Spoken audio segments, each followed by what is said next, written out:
पिछले सेशन में हमने कट कॉपी पेस्ट की जानकारी ली। इस सेशन में हम बात करने वाले हैं अंडू और रीडू के बारे में।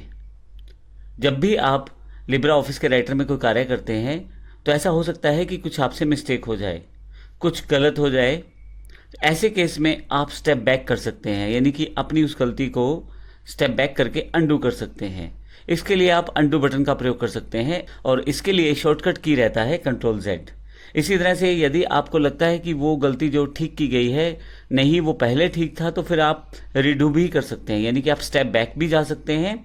राइटर में कार्य करते समय स्टेप बैक जाने के लिए आपके पास कंट्रोल जेड का ऑप्शन रहता है। और यदि आप फिर से वापस आना चाहते हैं अपने स्टेप्स पे जो आपने कार्य किया हुआ था, अगर आपको लगता है वही ठीक था, तो वापस आने के लिए फिर से कंट्रोल वाई का प्रयोग कर सकते हैं। इसके लिए हमारे पास यहाँ पे जो स्टैंडर्ड टूल बार है उस पर हमारे पास दो बटन दिए गए हैं, कंट्रोल जेड यानी कि अंडू के रूप में, और यहाँ पे कंट्रोल वाई शॉर्टकट की है रीडू का। तो कंट्रोल जेड से हम स्टेप बैक कर सकते हैं और कंट्रोल वाई से हम फिर से वापस उन स्टेप्स पे आ सकते हैं। अब मेरे स्टेप्स देखिएगा, पहले मैं इसे डिलीट कर देता हूँ, दूसरे स्टेप में इसे डिलीट कर देता हूँ, फिर तीसरे स्टेप में इसे डिलीट कर देता हूँ। तो मुझे 3 स्टेप फिर से वापस आना है। तो यहाँ पे मेरे पास ये बटन एनेबल हो गया है। देखिए कमांड के साथ साथ क्या जानकारी मिल रही है आपको, वो यही जानकारी भी दे रहा है कि लास्ट टाइम आपने क्या किया है।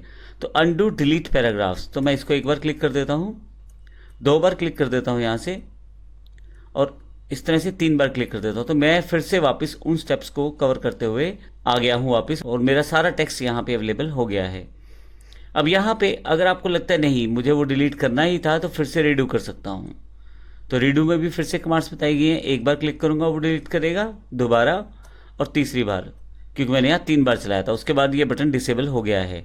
तो आप इसका शॉर्टकट से भी प्रयोग कर सकते हैं कंट्रोल जेड कंट्रोल वाई के साथ। मैं कंट्रोल जेड यूज़ करता हूँ देखिए, या कंट्रोल वाई यूज़ करता हूँ। तो इस तरह से बड़ी आसानी से आप इसका प्रयोग कर सकते हैं।